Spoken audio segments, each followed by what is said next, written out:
Hello, we're here with the author of In the First Person, Mrs. Patricia Johnson.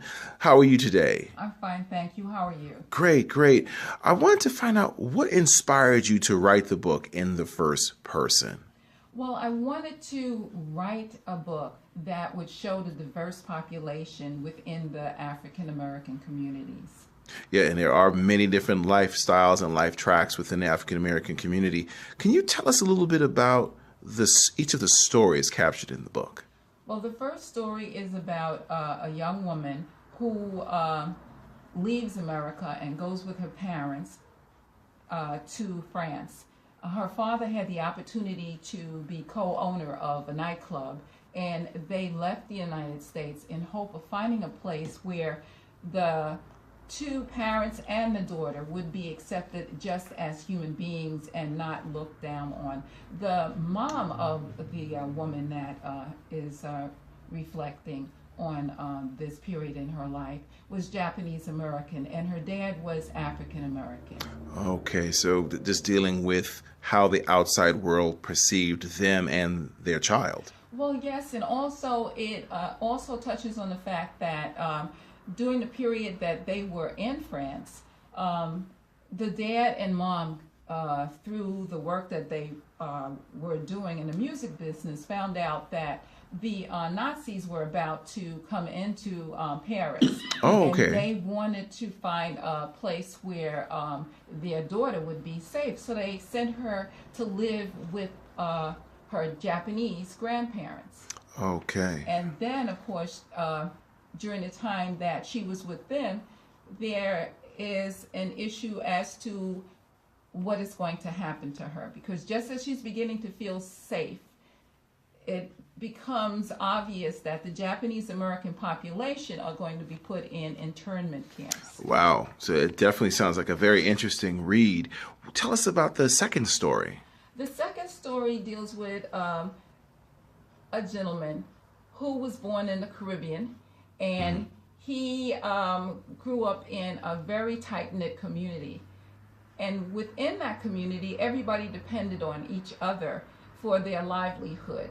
They worked together, and there was a gentleman at one point that comes into the community that is basically causing a lot of strife between the members of that community. And this story tells what was done to alleviate that situation. Okay, so it sounds like you have an interloper coming in trying to divide people up. Yes. Okay, all right. And tell me about that third story.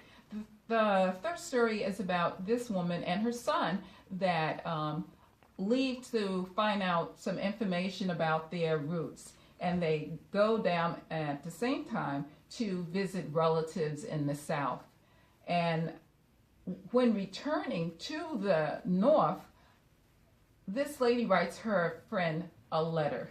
And this letter explains some very strange happenings that they came upon while they were down there in doing their research. Oh, okay. So almost like a mystery. Yes. And now the fourth story, tell us a little bit about that. The fourth story is about a woman recalling her time as a child in Harlem.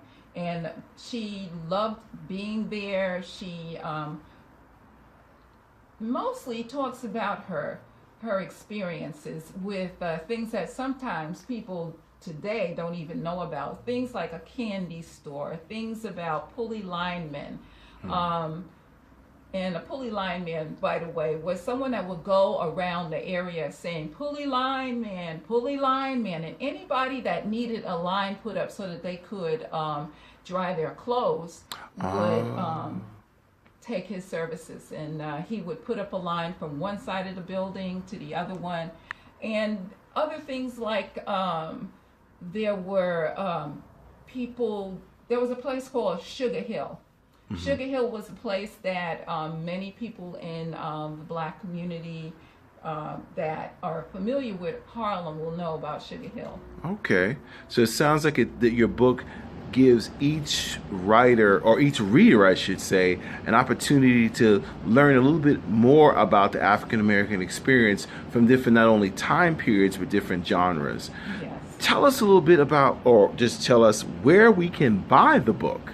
Well, the book, I'm so excited about this, can be found on patriciasbooks.com. Okay. And any electronic device can be used to download the book. Okay, so it's mobile, so you can have it on your cell phone, iPad, iPhone. That's very good. It's very convenient. Well, I want to thank you for your time today, Mrs. Johnson. I look forward to your next book.